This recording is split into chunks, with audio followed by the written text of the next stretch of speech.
ये विकसित भारत बनाना है और विकसित भारत के लिए हमको और आपको देश के प्रधानमंत्री जी ने संकल्प लिया है।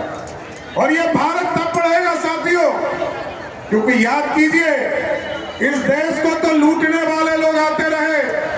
पहले 200 बरस तक अंग्रेजों ने लूटा, फिर मुगल आए, उसने लूटने का काम किया था। लोग कहते थे कि सोने की चिड़िया है भारत और भारत को ही लूटते थे। लेकिन अब दोस्त साथियों, इस देश के यशस्वी प्रधानमंत्री जी ने सोने का चिड़िया बनाना बंद कर दिया।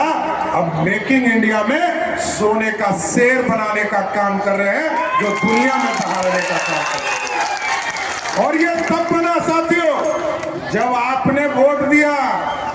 ये कोई ऐसे नहीं बना है। जब सिमरी बख्तियारपुर के लोगों ने 2014 में 19 में यहां से आपने लोजपा के प्रत्याशी को वोट दिया, जैसे ही आप वोट दिया वैसे ही मोदी जी देश के प्रधानमंत्री हो गए। इसलिए फिर आग्रह करने आया, ये भारत बनाना है साथियों।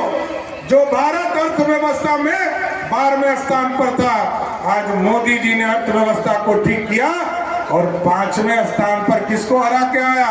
अंग्रेजों को हराकर 5वें स्थान पर स्थापित किया था। लेकिन साथियों, लोग आएंगे आपके बीच में, लोग समझाएंगे, उनसे पूछिएगा। 15 साल तक माताजी पिताजी बिहार के मुख्यमंत्री रहे। ओ भैया, क्या हुआ? भैया, हमारे नौजवान यहाँ खड़े हैं। लालू प्रसाद जी के 15 साल के शासनकाल में 1 लाख लोगों को भी नौकरी नहीं मिला। लेकिन जब आपने 2005 में नीतीश कुमार जी और सुशील मोदी के नेतृत्व में सरकार बनाया साथियों, बिहार में 7.5 लाख लोगों को नौकरी देने का काम किया। और इस बार हम लोगों ने वादा किया है, 2025 का चुनाव अगले साल है, बिहार सरकार का चुनाव अगले साल है। और हम लोगों ने वादा किया है 2020 के चुनाव में हम लोगों ने निश्चय पार्ट 2 में तय किया है कि 10 लाख सरकारी नौकरी देंगे। आपको एकदम आश्वस्त करते हैं, 2025 के चुनाव में वोट मांगने तभी आएंगे जब 10 लाख सरकारी नौकरी आपको देने का। इसलिए साथियों, जिस तरह आप टेंट में बैठे हैं, जब देश में यशस्वी प्रधानमंत्री जी पक्का मकान गरीबों को दे रहे थे, पक्का मकान देने का काम कर रहे थे, 4 करोड़ 20 लाख लोगों को पूरे देश में, और बिहार में 55 लाख लोगों को पक्का मकान दिया है। लेकिन हम जरूर आग्रह करना चाहते हैं, ये मोदी की गारंटी है साथियों। मोदी घर भी देते हैं, पानी भी देते हैं, गांव-गांव बिजली भी पहुंचाते हैं, घर-घर बिजली भी पहुंचाते हैं, और 5 किलो अनाज भी आपको प्रत्येक व्यक्ति देने का काम करते हैं। अभी चिराग जी ने आपसे पूछा था कितने लोगों को 5 किलो अनाज मिल रहा है। एक बार फिर से उठाइए हाथ और बताइए 5-5 किलो अनाज किनको मिल रहा है?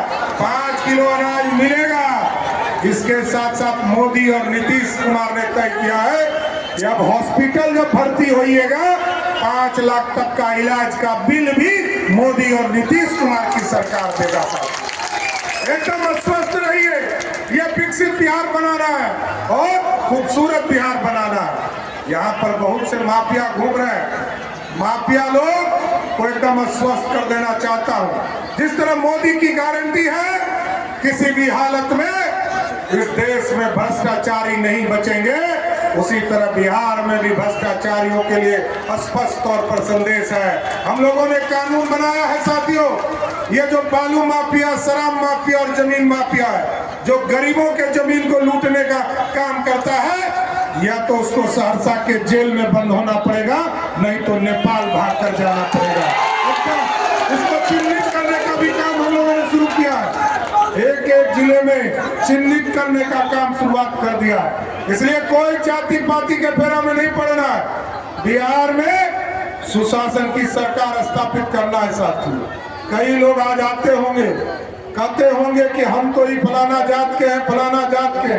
अरे हम लोग तो ये जो टेंट में प्रभु श्री राम बैठे रहे 500 बरस तक कोई जात वाला याद कर रहा था?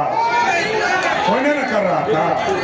आज हम तो लघु समाज से आते हैं साथियों, एकदम स्पष्ट रहिएगा, बिहार का एक एक समाज इस बार सिर्फ मोदी जी को प्रधानमंत्री बनते हुए देखना चाहता है। और जिस तरह आप टेंट में बैठे हैं साथियों, उसी तरह हम लोगों ने 500 बरस तक इंतजार किया, 500 बरस तक कि कोई भगरत आए हमको भी भगवान राम को उठाकर भव्य राम मंदिर में स्थापित करे, किसी ने नहीं बैठाया। लेकिन मोदी जी जब आए, लव कुश समाज के क्रोधा और देश के आराध्य, देश के भगवान प्रभु श्री राम को जब गरीबों को पक्का मकान मिल रहा था, अयोध्या में बैठकर भगवान राम भी देख रहे थे मेरा नंबर कब आएगा। जब मोदी जी को जब 19 में आपने वोट दिया, 2020 में एक भव्य राम मंदिर की कल्पना की, आज मोदी जी के आशीर्वाद से एक भव्य राम मंदिर स्थापित हो गया। आप सभी लोग चलिए उसमें भगवान राम का पूजा करने का काम कीजिए। बोलिए सियावर रामचंद्र की, बोलिए सियावर रामचंद्र की। साथियों समय कम है, अब हम लोग उठने वाले हैं। एक जरूर आपसे वादा लेंगे, एक वोट राजेश वर्मा जी को 7 तारीख को मिलेगा ना। सब लोग हाथ उठा